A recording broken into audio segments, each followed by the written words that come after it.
गोरखपुर पहुंची प्रभु राम की मूर्ति स्वरूप शालिग्राम शिला। नेपाल से गोरखपुर में पहुंची पवित्र शालिग्राम शिला। कुशीनगर से गोरखपुर बॉर्डर के सोनबरसा में किया प्रवेश। लोगों ने जय श्री राम के नारे के साथ किया स्वागत। शालिग्राम शिला के दर्शन और पूजन के लिए उमड़ी भीड़। अयोध्या धाम के रामघाट आदर्शपुरम तिराहा खाले का पूर्वा में स्थित भागवत कृपा सेवाश्रम में 7 दिवसीय संगीतमय श्रीमद् भागवत कथा आयोजन कल 2 फरवरी को होने जा रहा है। इस कथा को कथाव्यास प्रेम मूर्ति संत मुक्तामणि शास्त्री के मुखार बिंदु द्वारा की जाएगी। कल कथा शुरू होने से पहले भागवत कृपा सेवाश्रम आश्रम से कलश शोभायात्रा सरयू तक निकाली जाएगी। इस शोभायात्रा में सिडनी ऑस्ट्रेलिया वासी से आए हुए पंडित लोकेंद्र नाथ शर्मा, श्रीमती रेशमा समस्त शर्मा परिवार इस यात्रा में शामिल होंगे। सरयू से जल अर्चन करने के बाद आश्रम में पहुंचकर कथा का शुभारंभ होगा, जो शाम 4 बजे से रात्रि 7 बजे तक चलेगी। जिसकी जानकारी देते हुए कथा व्यास प्रेमूर्ति संत मुक्तामणि शास्त्री जी ने बताया कि 7 दिवसीय कथा का आयोजन किया जा रहा है। कथा से पहले शोभा यात्रा का सरयू तक निकाली जाएगी, जिसमें ऑस्ट्रेलिया से आए हुए भक्तगण शामिल होंगे। फिर उसके बाद कथा का शुभारंभ होगा। उन्होंने बताया कि इस 7 दिवसीय कथा का पूर्णाहुति एवं भंडारे के साथ कथा का 9 फरवरी को समापन होगा। इस कथा में रेशमा शर्मा, जगेंद्र शर्मा, देवकी रेड्डी पम चिंता मणि पांडे, श्री राममणि शास्त्री, आदर्श मणि पांडे अध्यक्ष पम, श्री राजेंद्र कुमार जी महाराज अब श्री राम कुमार सेवक जी महाराज लोग शामिल होंगे।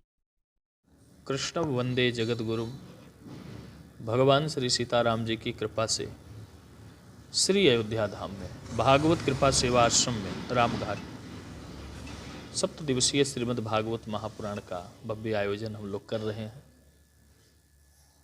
कथा के आयोजक तो हनुमंत लाल जी महाराज ही हैं, लेकिन साकार रूप में हमारे ऑस्ट्रेलिया निवासी परम पूज्य पंडित श्री लोकेंद्र नाथ शर्मा जी हैं।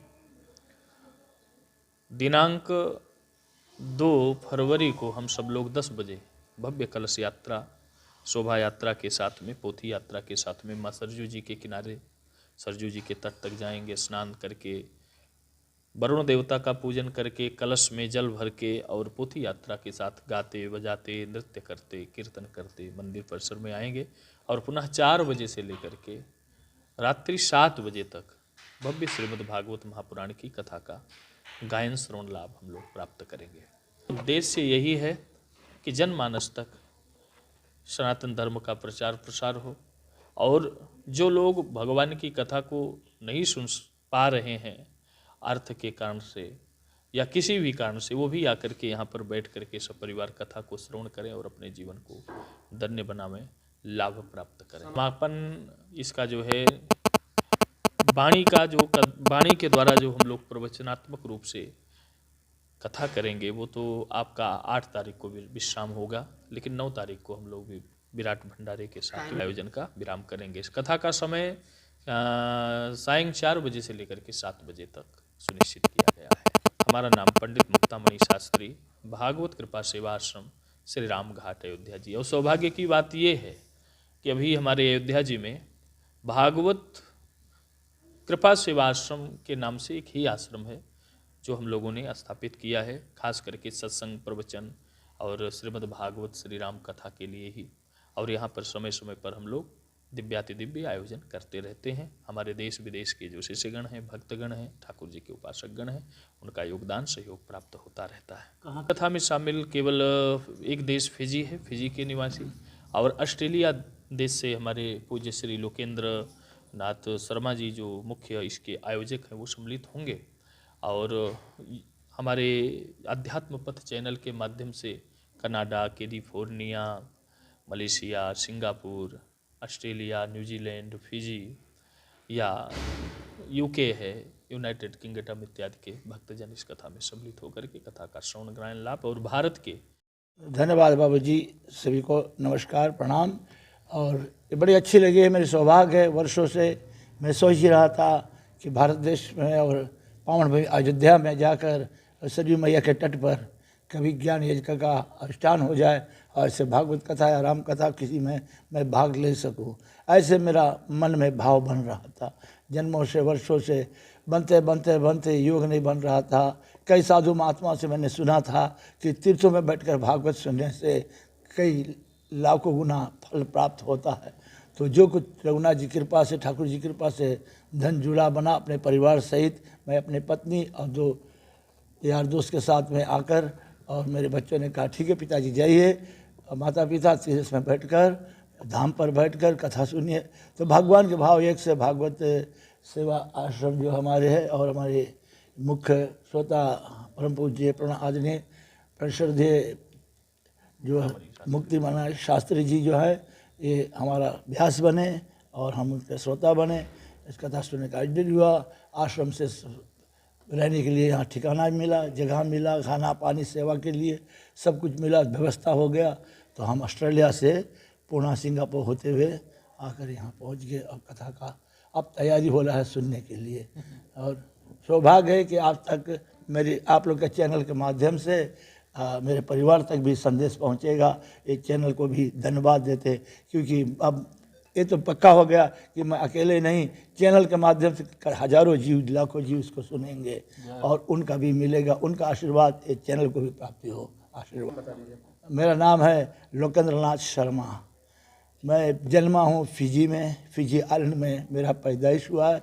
मेरे परिवार जो यहाँ हिंदुस्तान का है वो गोरखपुर के देवरिया डिस्ट्रिक्ट के हैं, मौनवागढ़ के हैं, मौनवागढ़ में थे। लेकिन मेरा पिताजी के पिताजी, जिसको आप लोग अयोध्या के गांधी सभागार में आयोजित इन्वेस्टर समिट में भाग लेने औद्योगिक विकास मंत्री नंद गोपाल नंदी आज अयोध्या पहुंचे। वहीं कार्यक्रम के बाद मंत्री नंद गोपाल नंदी ने केंद्रीय बजट को लेकर प्रतिक्रिया दी। कहा कि प्रधानमंत्री नरेंद्र मोदी का मार्गदर्शन और मुख्यमंत्री योगी आदित्यनाथ का नेतृत्व 2017 से 2022 में उत्तर प्रदेश उत्तम प्रदेश बना और अब सर्वोत्तम प्रदेश बनने की ओर अग्रसर है। आज के इस बजट को लेकर प्रधानमंत्री जी को बधाई देता हूं। वित्त मंत्री निर्मला सीतारमण जी को भी बधाई देता हूं। वित्त मंत्री ने बहुत ही अच्छा बजट पेश किया है। सर्वस्पर्शी, समावेशी, महिलाओं के लिए, परिवार के लिए, किसान के लिए बजट अच्छा है। कोई भी छोटी इंडस्ट्री लगा करके कमाई कर सकता है। यह बजट सभी लोगों के लिए समावेशी बजट है। उत्तर प्रदेश उत्तम प्रदेश के बाद अब सर्वोत्तम प्रदेश बनने जा रहा है। तो वहीं मंत्री ने रामचरितमानस विवाद पर को लेकर अखिलेश यादव पर निशाना साधा कि कहा, विनाशकाले विपरीत बुद्धि मेरे और अखिलेश यादव के पैदा होने के बहुत पहले से जो चली आ रही है, उस पर विवादित बयान देना विनाशकाले विपरीत बुद्धि का द्योतक है। 2014 के बाद भारत में एक बदलाव आया है। हिंदुस्तान में रहने वाला हर व्यक्ति हिंदुस्तान की तरक्की देख रहा है। प्रधानमंत्री नरेंद्र मोदी के नेतृत्व में भारत को विश्व गुरु बनता देख रहा है और उसकी ओर अग्रसर भी है। इनकी जो खोई हुई जमीन है उसे तलाशने के लिए विवादित बयान दिए जा रहे हैं। पता नहीं किस तरह से इनके सलाहकार हैं जो इस तरह की सलाह दे रहे हैं। जो राम का नहीं वो किसी का नहीं, जो राम का नहीं वो किसी काम का नहीं है। देखिए,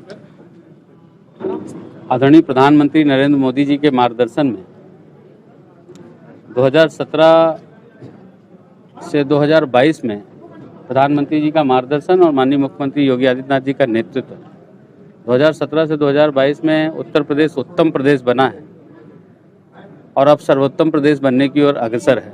आज का ये बजट, मैं माननीय प्रधानमंत्री जी को बधाई देता हूं, उनकी पूरी टीम, कैबिनेट को बधाई देता हूं और वित्त मंत्री जी को, निर्मला सीतारमण जी को बधाई देता हूं कि उन्होंने बहुत ही अच्छा बजट पेश किया। सर्वस्पर्शी, समावेशी, चाहे महिलाओं की बात करें, परिवार की बात करें, चाहे गांव का किसान हो और चाहे कोई छोटी इंडस्ट्री लगा करके धान की मिल लगाया हो, फ्लोर मिल लगाया हो, या सभी लोगों के लिए बहुत ही सर्वस्पर्शी और समावेशी बजट के लिए मैं उनको बहुत बधाई देता हूं, धन्यवाद देता हूं। उत्तर प्रदेश के लिए उत्तर प्रदेश उत्तम प्रदेश से सर्वोत्तम प्रदेश बनने की ओर अग्रसर है, ये बहुत मदद करेगा बजट। देखिए, अखिलेश यादव के पैदा होने के पहले, उनके पिता बाबा के भी पैदा होने के पहले, मेरे भी पिता और बाबा के पैदा होने के पहले, बहुत पहले से जो चीज़ चली आ रही है उस पर विवाद या विवादित बयान देना विनाश काले विपरीत बुद्धि का घोतक है। और निश्चित रूप से ये 2014 के बाद जो एक भारत में बदलाव आया है, पूरे हिंदुस्तान में रहने वाला हर व्यक्ति, हिंदुस्तान की तरक्की देखने वाला हर व्यक्ति, हिंदुस्तान को ऊंचाइयों पर देखने वाला हर व्यक्ति, हिंदुस्तान को प्रेम करने वाला हर व्यक्ति आदरणीय प्रधानमंत्री नरेंद्र मोदी जी के नेतृत्व में भारत को विश्व गुरु बनता। अयोध्या जिले में ग्राम पंचायत अधिकारी विजय की पिटाई का मामला तूल पकड़ता जा रहा है। साथी की पिटाई से नाराज जनपद के ग्राम पंचायत अधिकारी व ग्राम विकास अधिकारियों ने विकास भवन का घेराव किया और मुख्य विकास अधिकारी कार्यालय के सामने जमकर नारेबाजी करते हुए अपना आक्रोश व्यक्त किया। इस दौरान आंदोलित कर्मचारियों ने प्रधानपति योगराज यादव की गिरफ्तारी की मांग करते हुए कहा कि गिरफ्तारी न होने पर कार्य बहिष्कार करने की चेतावनी दी है। ग्राम पंचायत अधिकारी व ग्राम विकास अधिकारियों ने 3 फरवरी से जिला मुख्यालय पर धरना प्रदर्शन शुरू करेंगे। बताते चले कि मवाई ब्लॉक के सिपहिया कोटवा गांव का ये पूरा मामला है। प्रधानपति योगराज यादव ने ग्राम पंचायत अधिकारी विजय की किसी बात को लेकर पिटाई कर दी थी। मारपीट की ये पूरी घटना सीसीटीवी में कैद हुई है। प्रधानपति योगराज यादव व उनके साथियों के खिलाफ स्थानीय थाने में मुकदमा दर्ज हुआ है और याब गिरफ्तारी की मांग को लेकर सभी आक्रोशित हैं। ग्राम पंचायत अधिकारी संघ जिला अध्यक्ष पद पर कार्यरत हूँ। आज विकास भवन में 11 ब्लॉक के समस्त ग्राम पंचायत अधिकारी, ग्राम विकास अधिकारी एकत्रित हैं।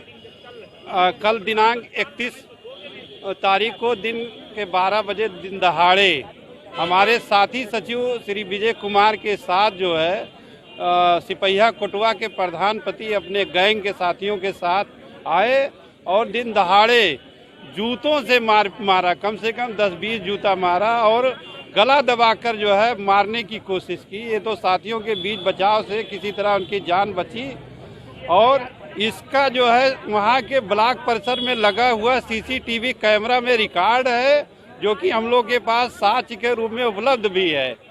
और ये घटना जो है किसी भी तरीका से हम लोग बर्दाश्त नहीं कर सकते।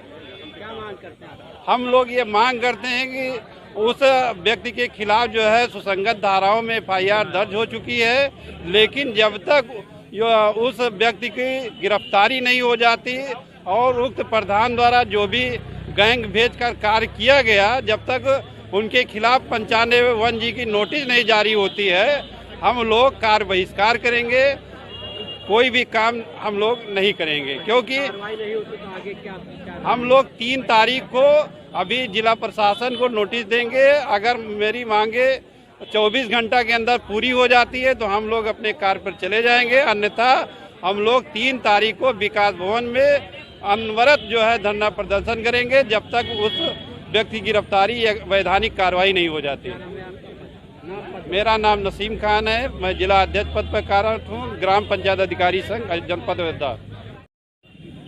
कल दिनांक 31 तारीख को हम विकास खंड में बैठे थे तो हमारे पास योगराज जी का फ़ोन आया, कहे कि 2 फाइल पेमेंट करनी है।